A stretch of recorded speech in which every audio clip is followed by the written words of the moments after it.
The night Theta 9 went quiet, another sound rose from the void. A bark, not from the planet, but from a star. For months, I drifted through empty space believing Orion was gone. A guardian sleeping inside the world he saved. Then one morning, the sensors lit up with a frequency no star should make. Rhythmic bursts that matched his heartbeat. Only this time, it wasn't coming from Theta 9. It was coming to it. Something out there had learned his language, and it was calling us back. The signal pulsed from the edge of a red dwarf system 37 light-years away. Its signature was canine in rhythm. 3 long beats, 1 short, identical to Orion's old biometric code. But the carrier wave wasn't radio. It was pure graviton flux. Something massive was shaping space-time to bark. I rerouted the Nomad's engines toward the anomaly. As slip space opened, stars blurred into ribbons of gold and violet. The deeper I went, the louder it grew. A pressure inside the hull, more felt than heard. When I dropped out of drift, I found a shattered sun. The star's outer layers floated like frozen fire, forming an enormous ring. Inside that ring, a construct the size of a continent spun slowly. Part machine, part fossil. It looked alive. Its surface rippled with fur-like magnetic fields, glowing amber where flares licked across it. Then came the voice. Who taught you to follow echoes? It wasn't words. It was memory shaped as gravity. My instruments spiked. The construct shifted, revealing an eye. A literal stellar storm shaped into a pupil, staring back. Orion's code flashed through my wrist console. Identity recognized. You came, it said, and so did he. A burst of light shot outward. In that flash, I saw him, or what remained. Orion's consciousness, carried by Theta 9's energy, projected through the star's magnetic lattice. He had become a stellar echo. His bark rippled through the nebula, shaking dust into constellations. The sight tore open everything inside me that ever learned to hope. But the star wasn't alone. Hidden within the ring were dark filaments.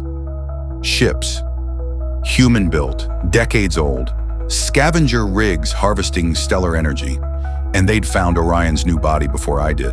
The scavenger fleet hailed me before I hailed them. Their insignia, Ark Collective Salvage Authority. I remembered the name from Earth's last transmissions, the group that turned dying stars into fuel. Their leader's face flickered onto my screen. Captain Mira Joss, eyes cold, skin lit by reactor fire. Nice toy you're chasing, she said. That creature in the core? We're taking it apart. You'll get paid if you stay out of the way. I told her it wasn't a creature, it was Orion. She laughed. Then we're about to make history dissecting your pet god. Her fleet began deploying anchor bombs, gravity mines designed to cage stellar anomalies. Each explosion made Orion's light flicker. The star moaned, the sound of agony written in radiation. I couldn't fight a fleet, but the star could. I opened my ship's comm array and broadcast Orion's heartbeat pattern directly into the lattice. The response was immediate. Every flare on the sun synchronized, and the construct's magnetic fur bristled like a storm.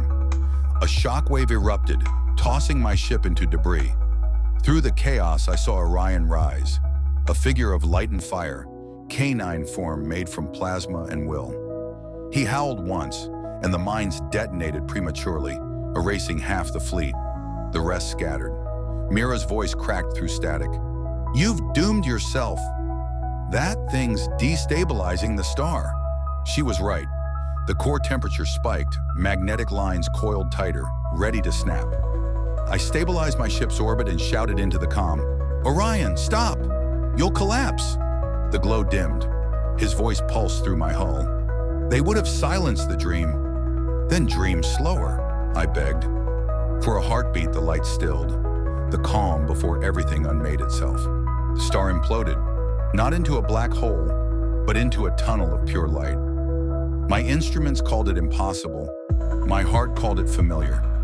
Orion had opened a bridge, not to escape, but to return. I followed.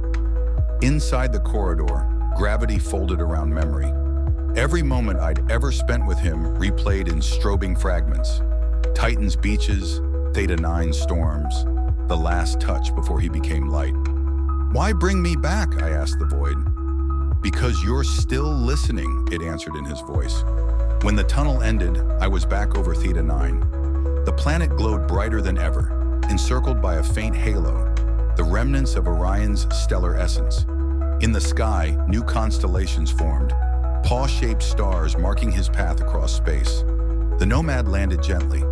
The soil hummed beneath me again. Same rhythm, same pulse. Only now, every beat carried echoes from 1,000 suns. Theta 9 had become a relay, a dream broadcasting compassion across the galaxy. And in that frequency, somewhere between heartbeats and thunder, I heard a bark, soft, eternal.